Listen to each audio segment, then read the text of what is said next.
Charge वसूल नहीं करेगा, कोई भी जो है गैर चीज आपसे वसूल नहीं करेगा, कोई भी फंक्शन के नाम पे, या कोई भी ज्यादा ज्यादतियां नहीं होती जैसे प्राइवेट कॉलेज में होती है।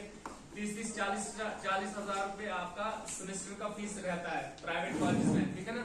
हमारा इंस्टीट्यूट गवर्नमेंट पॉलिटेक्निक इंस्टीट्यूट है, जहाँ पे मात्र 2000 रुपए आपको चार्ज किए जाते हैं पूरे साल के लिए।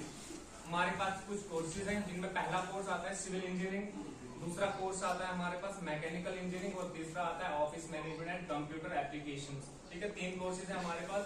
और भी बहुत सारे कोर्सेज आने वाले हैं, जैसे MLT आने वाला है, मेडिकल लैब टेक्नोलॉजी, ठीक है, वो भी एक कोर्स आने वाला है। तो ये कुछ कोर्सेज हैं हमारे पास, जिनमें इंटर फाइनल लिस्ट भी निकाल दी। तो उसके बावजूद भी कुछ ब्लैंक सीटें जो है वैकेंट बची हैं हमारे पास, उनको फिल करने के लिए हमें थोड़ा अवेयरनेस करना पड़ रहा है। हमारे पास जैसे मैंने बोला कि तीन कोर्स हैं, तीनों कोर्सेज की फीस स्ट्रक्चर हमारे पास यही सेम रहने वाला है। पहले साल जो है 2273 रुपए 2275 रुपए फी रहने वाला है पूरे साल के लिए।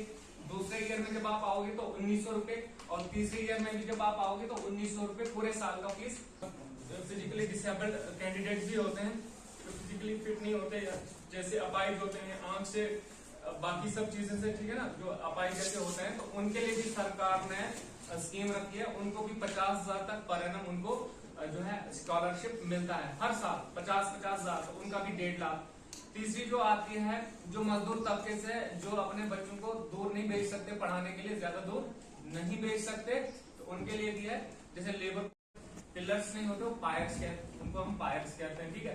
तो पायर्स, ब्रिज कंस्ट्रक्शन, बड़ी बड़ी बिल्डिंग बनाते हैं, पावर हाउस बनाते हैं, है ना, या यहाँ पे डैम कितने बने, डैम बना रहे हैं, सारे के सारे जो इंजीनियर ही कंस्ट्रक्शन करता है, कोई डॉक्टर है इसको कंस्ट्रक्ट नहीं कर सकता। बड़े बड़े स्ट्रक्चर जो भी आप देख पा रहे हैं, बुर्ज खलीफा या जो भी चीजें, बड़ी बड़ी चीजें आप देख रहे हैं, तो ये सिर्फ एक सिविल इंजीनियर या किसी भी एक इंजीनियर का काम है। आर्किटेक्ट, सिविल, मैकेनिकल, इन सभी से मिलकर जो है ये काम अंजाम दिए जाते हैं। क्या कोई डॉक्टर ये बड़ी बड़ी बिल्डिंग इमारतें बना सकता है? नहीं बना सकता। तो आउटकम बहुत है, इस फील्ड का आउटकम बहुत है। चाहे आप प्राइवेट में जाओ, चाहे आप गवर्नमेंट में जाओ, गवर्नमेंट में भी जो है वैकेंसीज आती है। अभी थोड़ी देर पहले लास्ट डेट होगी 16 जून को, लास्ट डेट होगी, जूनियर इंजीनियर का फॉर्म निकला था। 508 पोस्टें करके आई हैं, और पोस्टें निकलती रहती है हर साल। पोस्टें निकलती रहती हैं। नायब तहसीलदार की पोस्टें कितने टाइम के बाद आई, पटवारी की पोस्टें कितने टाइम के बाद आती है, लेकिन जूनियर इंजीनियर की पोस्टें हर साल के बाद थोड़े थोड़े अमाउंट में आती है, पर आती जरूर है, ठीक है। आउटकम इस फील्ड का बहुत ज्यादा है। मास्टर्स ऑफ टेक्नोलॉजी, उसके बाद आता है M.Tech मास्टर्स ऑफ टेक्नोलॉजी, तो फिर PhD। लेकिन PhD इसमें ज्यादातर करते नहीं है, क्योंकि B.Tech के बाद ही जॉब लग जाती है मैक्सिमम।